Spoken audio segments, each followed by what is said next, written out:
Hey there, Carlos here with Schwilly Family Musicians. Let's talk about the music industry for a moment. What is that? Well, according to one unsubscriber who wrote to me, "You don't know shit about the music industry," I'm not qualified to answer that question. And the truth is, I don't. I don't care to. I don't need to. And you don't either. What I do know are music and business. I studied them separately and built a brand new bridge between them. And that bridge is a lot easier to cross when you don't have a herd of greedy trolls weighing you down. I never worked for a major label or a publisher or any of the other corporate, conglomerate, or otherwise congealed entities that make up the music industry. If I had, I might just be another cog in their machine, perpetuating the great lie in music, that you need them. They do everything they can to make you believe that in order to achieve success, which I'm sure they would define a little bit differently than us musicpreneurs, you have to spend the gross domestic product of a small country on building your audience. Or that you need the connections only they can provide in order to receive opportunities. Well, I'm here today, every day in fact, to call BS on the music industry's great lie. This lie causes countless musicians to spend crazy amounts of money on all the wrong things, just because they're trying to emulate the antiquated label system. Well, I got news for you. That system never really worked. Definitely never in a fair way. Musicians gradually lose support from their families and friends as they miss important events and flush unimaginable sums down the toilet just for the slightest chance of getting discovered, only to find disappointment again and again. Well, can you blame them? They hate to see you suffer. And so do I. Now that we have tools like email and social media to help us connect directly with our fans and other music professionals, there's no reason to follow such a treacherous path anymore. The path to making money is growth, engagement, monetization, in that order, and you can't skip any steps.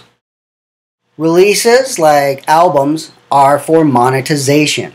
If you don't have anyone to sell it to, it makes no business sense to spend a lot of money recording one, regardless of what the elite, uber-expensive studios will tell you.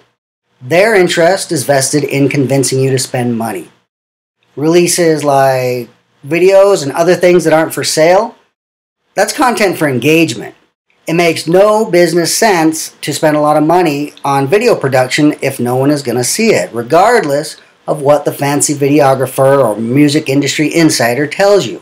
Again, their interest is vested in convincing you to spend money. Releases just aren't very useful for growth. Every day, I watch in horror as musicians pour ridiculous amounts of money into trying to force releases to stimulate growth, while completely overlooking actual growth and engagement. The best growth costs time, much more so than it costs money.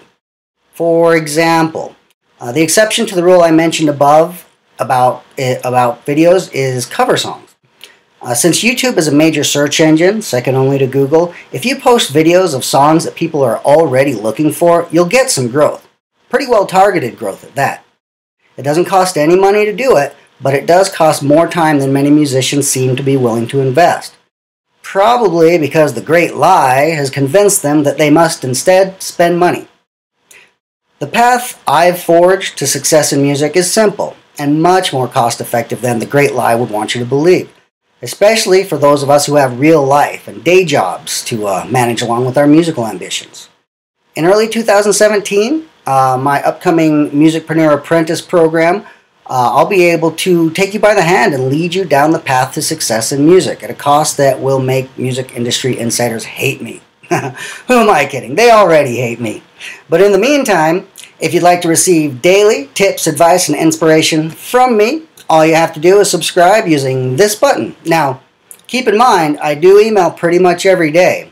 So if you're just going to unsubscribe later, complaining about too many emails, don't even bother. I'm only interested in musicians that want to think about their careers every day and that want to turn building their business into a daily habit. If that's you, come on in and I'll see you there.